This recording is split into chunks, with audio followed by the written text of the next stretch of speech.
سورۃ البقرہ آیت نمبر 127۔ وَإِذْ يَرْفَعُ إِبْرَاهِيمُ الْقَوَاعِدَ مِنَ الْبَيْتِ وَإِسْمَاعِیلُ، اور جب ابراہیم علیہ السلام اور اسماعیل علیہ السلام بیت اللہ کی بنیادیں اٹھا رہے تھے تو دعا کر رہے تھے، ربنا تقبل منا، اللہ اسے ہم سے قبول فرما، انک انت السمیع العلیم، بے شک تو سننے والا جاننے والا۔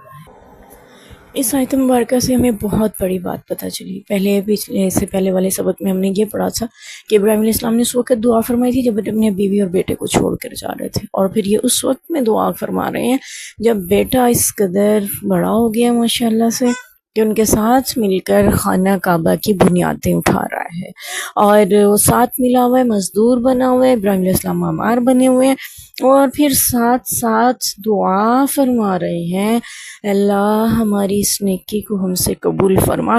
تو یہاں سے ہمیں یہ بات پتہ چل رہی ہے کہ نیکی کتنی عظیم ہے، کتنی بڑی ہے، کہ اللہ کا گھر خانہ کعبہ بنایا جا رہا ہے، اور بنانے والے کتنے عظیم ہیں۔ وہ نبی ہیں جد الانبیاء کا لقب جن کو حاصل ہے، حضرت ابراہیم علیہ السلام اور اسماعیل ذبیح اللہ کا لقب رکھتے ہیں، نبی پاک صلی اللہ علیہ وسلم کے جد امجد میں سے ہیں، اور دعا کیا کر رہے ہیں؟ دونوں نبی ہیں، دونوں جلیل القدر نبی ہیں، دونوں اللہ کے مقرب ترین ہیں، اور نیکی اتنی بڑی کر رہے ہیں، اتنی بڑی کر رہے ہیں، خانہ کعبہ کی تعمیر فرما رہے ہیں اور دعا کر رہے ہیں ربنا تقبل منا، اللہ اس کو قبول فرما۔ اس سے ہمیں یہ پتہ چل رہا ہے کہ آپ جب بھی کوئی نیکی کریں تو دعا بھی کریں اللہ اسے قبول فرما۔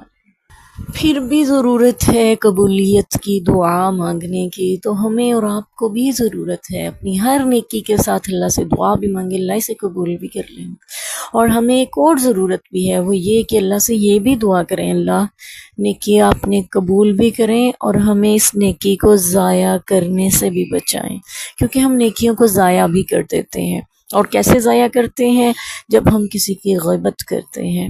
پہلی نیکی کو ضائع کرنے کی صورت یہ ہے کہ ہم کسی کی غیبت کر رہے ہوتے ہیں، جس کی غیبت کر رہے ہیں اس کے نام اعمال میں آپ کی نیکیاں جا رہی ہوتی ہیں اس غیبت کے بدلے میں۔ اور دوسرا نیکیوں کو ضائع کرنے کی صورت یہ ہے کہ انسان اس نیکی پہ تکبر کرنے لگتا ہے، خود میں بڑا بن جاتا ہے، اور یہ اسے لگتا ہے کہ میں بہت نیک ہوں، لوگ ایسے ہی ہیں۔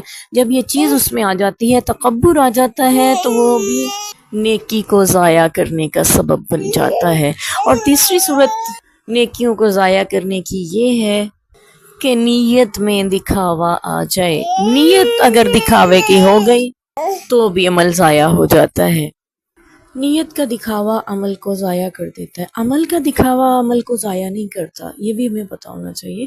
ہمیں جتنے بھی فرض اعمال ہیں نا وہ سارے اللہ تعالیٰ نے لوگوں کے سامنے ادا کرنے کا حکم دیا ہے، جیسے نماز ہے، کلمہ ہے، آپ کلمہ بھی پڑھیں تو لوگوں کے سامنے آ کے اقرار کریں واقعی آپ مسلمان ہیں، اور نماز پڑھیں تو باجماعت مسجد میں جا کے لوگوں کے ساتھ مل کے نماز پڑھیں، مردوں کو خاص طور پہ اس کے اہتمام کا حکم ہے۔ اور تیسرا زکوٰۃ آپ دیں تو اس کو بھی بتائیں لوگوں کو آپ زکوٰۃ دیتے ہیں، کہیں کوئی آپ کے بارے میں بدگمان نہ ہو جائے۔ اور اسی طرح قربانی اگر کرنے کا حکم ہے وہ بھی سب کے سامنے ہم کر رہے ہوتے ہیں، یعنی لوگ دیکھ رہے ہوتے ہیں۔ حج کی عبادت کو اگر دیکھا جائے ساری دنیا سے لوگ آئے ہوتے ہیں، ہر فرض عمل جو ہے اس میں دکھاوا واجب ہے، لیکن نیت میں دکھاوے کی اجازت نہیں ہے۔ ہاں، خفیہ اعمال، خفیہ نفلی باتیں، خفیہ صدقے یہ اللہ کو بہت پسند ہیں، آپ کو فضیلت میں اجر میں بڑھا دیتے ہیں، اجر کو، فضیلت کو، عظمت کو آپ کی بڑھا دیتے ہیں، لیکن جائز ہے دکھاوا کر کے بھی عمل کرنا اور چھپ کر بھی عمل کرنا۔ یعنی جب اعلان ہو رہا کہ آپ اللہ کی راہ میں خرچ کریں تو دکھا کے آپ خرچ کر رہے ہیں، یعنی لوگ دیکھ رہے ہیں اور آپ خرچ کر رہے ہیں، اور جب خفیہ صدقہ دینے کا، خفیہ خرچ کرنے کا موقع ہے تو آپ وہاں خفیہ خرچ کر رہے ہیں۔ نیت میں دکھاوا آپ کے نہیں ہونا چاہیے، یہ کسی صورت بھی جائز نہیں ہے، کسی بھی کہیں بھی۔ فرض عمل میں، یعنی فرض عمل میں تو دکھاوا واجب ہے نا، عمل میں دکھاوا واجب ہے، نیت میں دکھاوے کی اجازت نہیں ہے۔ نیت آپ کی دکھاوے کی نہیں ہونی چاہیے کہ میں لوگوں کو دکھانے کے لیے نماز پڑھ رہا ہوں، لوگوں کو دکھانے کے لیے قربانی کر رہا ہوں، لوگوں کو دکھانے کے لیے زکوٰۃ دے رہا ہوں، لوگوں کو دکھانے کے لیے سخاوت کر رہا ہوں، لوگوں سے تعریف حاصل کرنے کے لیے، لوگوں میں اپنی بڑائی اور واہ واہ عظمت بنوانے کے لیے میں جو ہے نیکی کر رہا ہوں۔ یہ نیت آپ کی عمل کو ضائع کر دے گی. اگر دکھاوے کی ہو گئی، اگر دکھاوے کی نیت ہو گئی تو عمل ضائع ہو جائے گا. عمل دکھاوے کا ہوا تو وہ ضائع نہیں ہوگا. اللہ تعالیٰ ہمیں ہدایت دیں. یہاں پہ ہم اکثر جو ہے ان لوگوں پہ بھی اعتراض کر رہے ہوتے ہیں جو حج بیت اللہ کی سعادت یا عمرہ کی سعادت کے لیے گئے ہوتے ہیں، وہاں پہ اپنی ویڈیوز بنا رہے ہوتے ہیں اور پھر اسٹیٹس لگا رہے ہوتے ہیں، دوسروں کو بتا رہے ہوتے ہیں. ہم کہتے ہیں کہ دکھاوا کرنے گئے ہوئے. اگر ان کی نیت میں دکھاوا نہیں ہے تو ہم ان پہ فتویٰ نہیں لگا سکتے ہیں کہ وہ عمل کو ضائع کر رہے ہیں. اگر ان کی نیت میں ہو سکتا ہے یہ ہو کہ دوسرے لوگوں کو بھی دیکھ کے شوق پیدا ہو، اور یہ ہو کہ شکر کا دائیا پیدا ہو رہا ہے، اللہ آپ نے کہاں ہمیں پہنچا دی، ہم اس قابل نہیں تھے. ٹھیک ہے، یہ بھی تو ہو سکتا ہے. تو یہ ان کی نیت پہ ہے، وہ کس نیت سے کر رہے ہیں. اگر دکھاوے کی نیت ہے تو انہیں اپنی نیت کی اصلاح کرنی چاہیے.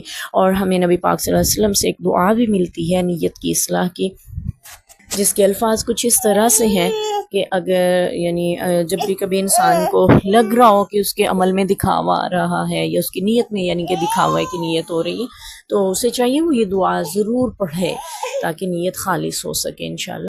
دعا کے الفاظ کچھ اس طرح سے ہیں: الہی انت مطلوبی، دعا کے ساتھ ہے الہی انت، یہاں پہ تا ہے، مطلوبی دعا کے ساتھ ہے. الہی انت مطلوبی، اللہ مجھے آپ چاہیے، ورضا کا مقصودی، اور آپ کی رضا ہی میرا مقصد ہے. الہی انت مطلوبی ورضا کا مقصودی. کبھی بھی کہیں بھی انسان کو لگ رہا ہو کہ اس کے نیت میں دکھاوا شامل ہو رہا ہے تو اس دعا کو پڑھے، انشاءاللہ اس کی نیت خالص ہو جائے گی. اور ہمیں پتہ چلا کہ ہمیں ہمیشہ ہر نیکی پہ جہاں قبولیت کی دعا کی ضرورت ہے وہیں پہ اس بات کی بھی ضرورت ہے کہ ہم نیکی کو ضائع کرنے کے اعمال سے بچیں. اللہ تعالیٰ ہمیں نیکیوں کو ضائع کرنے سے بچائے. اب یہ ابراہیم علیہ السلام دعا فرما رہے ہیں کب؟ جب خانہ کعبہ کی تعمیر یعنی اٹھا رہے ہیں، بنیادیں اٹھا رہے ہیں، خانہ کعبہ تعمیر کرنے لگے ہیں، بنیادیں اٹھا رہے ہیں. سب سے پہلے دعا کریں اللہ قبول کر لینا. اور پھر بنیادیں کیسے اٹھائی گئی تھیں اس کے بارے میں ہمیں یہ ملتا ہے تاریخ سے بھی، سیرت سے بھی، تفاسیر میں بھی، کہ حضرت ابراہیم علیہ السلام نے جب خانہ کعبہ کو تعمیر فرمایا تو خانہ کعبہ میں حتیم کا جو حصہ ہے وہ بھی شامل تھا. خانہ کعبہ کی عمارت جو ہے وہ چکور نہیں تھی کمرے کی طرح جیسا کہ آج موجود ہے، بلکہ اس کے دو طرف کونے، یعنی دو طرف سے کونے تھے، اور ایک طرف کونے نہیں تھے بلکہ گلائی لیے ہوئے شکل تھی اس کی، یعنی حتیم کو اس میں شامل کر کے ایک ہی عمارت بنائی گئی تھی. اب حتیم کو الگ کر دیا گیا ہوا ہے کچھ صدیوں سے. اور اس کا دروازے جو تھے وہ بھی دو تھے، ایک داخلی دروازہ تھا اور ایک خارجی، اور ہر شخص اس میں بآسانی داخل ہو سکتا تھا. جب جس کا دل چاہتا تھا وہ خانہ کعبہ میں جا بھی سکتا تھا، باہر بھی آ سکتا تھا. پھر جب مشرکین مکہ کے دور میں اس کی تعمیر ہوئی از سر نو، تو نبی پاک صلی اللہ علیہ وسلم کی بعثت سے قبل اس وقت مشرکین مکہ نے پیسہ جمع کیا خانہ کعبہ کی تعمیر کے لیے کہ اس میں حرام کا پیسہ نہیں لگے گا، اس میں جوئے کا، سٹہ بازی کا، قمار بازی کا، ناچ گانے کا، اس طرح کا کوئی پیسہ نہیں لگے گا، بلکہ حلال کی کمائی لگائی جائے گی. جو اللہ کے احکامات کے مطابق کمایا ہوا حلال ہوگا وہ روپیہ، حرام کا روپیہ، حرام کا پیسہ اس میں نہیں لگایا جائے گا.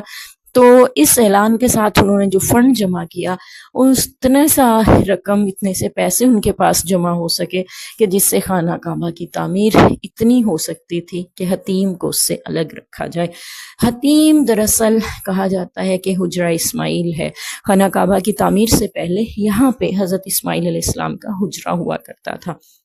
یعنی آپ سے ابراہیم علیہ السلام اپنی بیوی بیٹے کو جب چھوڑ کے گئے تھے، وہاں پہ آبادی ہوئی تھی، آباد کاری ہوئی تھی، تو وہیں انہوں نے حجرہ بنایا تھا.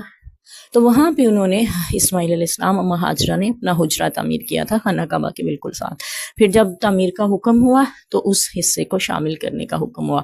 تو مشرکین مکہ چونکہ اس بات سے واقف تھے، اس لیے انہوں نے جب خانہ کعبہ کی تعمیر اپنے دور میں کی اور ان کے پاس رقم نہ تھی تو انہوں نے حجرہ اسماعیل کو خانہ کعبہ سے الگ رکھنے کا فیصلہ کیا تاکہ خانہ کعبہ کی تعمیر مکمل کی جا سکے اور حتیم کو الگ رکھا جا سکے. اور انہوں نے پھر اس وقت میں یہ یہ بھی فیصلہ کیا کہ خانہ کعبہ کے 2 دروازوں کے بجائے 1 دروازہ رکھا جائے گا، کیونکہ ہر آئرہ گہرا جو ہے اس میں داخل ہوتا ہے، کوئی نذرانے چرا کے لے جاتا ہے، کوئی وہاں پہ کچھ بھی ایسی اپنی مرضی کی حرکتیں کرتا ہے، تو خانہ کعبہ کا وہ ادب باقی نہیں رہتا۔ اس لیے انہوں نے بیت اللہ کے دروازے کو بلند کر دیا تاکہ ہم اپنی مرضی سے جس شخص کو چاہیں داخل ہونے کی اجازت دے سکیں، اور حتیم کو الگ کر دیا۔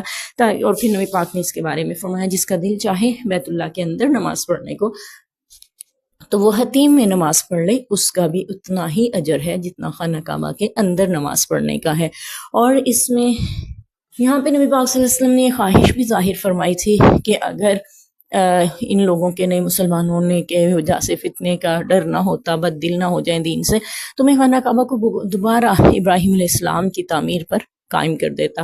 اور پھر حضرت عبداللہ بن زبیر رضی اللہ عنہ نے اپنے دورے جب وہ گورنر بنے مکہ کے، انہوں نے خانہ کعبہ کو ویسے ہی تعمیر کر دیا جیسے نبی پاک صلی اللہ علیہ وسلم چاہتے تھے۔ اس کے بعد حجاج بن یوسف کا دور آیا تو اس نے خانہ کعبہ کو ویسے ہی دوبارہ تعمیر کیا جیسا کہ نبی پاک صلی اللہ علیہ وسلم جس تعمیر پر چھوڑ کر گئے تھے۔ تو پھر امام مالک رحمۃ اللہ علیہ جو فقہ کے بڑے امام تھے اس وقت موجود، انہوں نے کہا کہ خانہ کعبہ کو اسی حالت پہ رہنے دیا جائے، ورنہ ہر بادشاہ ایک کے ہاتھ کا کھلونا بن جائے گا، یہ ہر کوئی اس کو اپنی مرضی کے مطابق تعمیر کرنا چاہے گا۔ اور اس لیے خانہ کعبہ آج بھی انہی بنیادوں پر قائم ہے جس پہ نبی پاک صلی اللہ علیہ وسلم کی بعثت سے قبل بنایا گیا تھا، اور آپ نے اس کو اس پہ باقی رہنے، اور آپ صلی اللہ علیہ وسلم نے اس کو اس پہ باقی رہنے دیا تھا۔ واللہ اعلم۔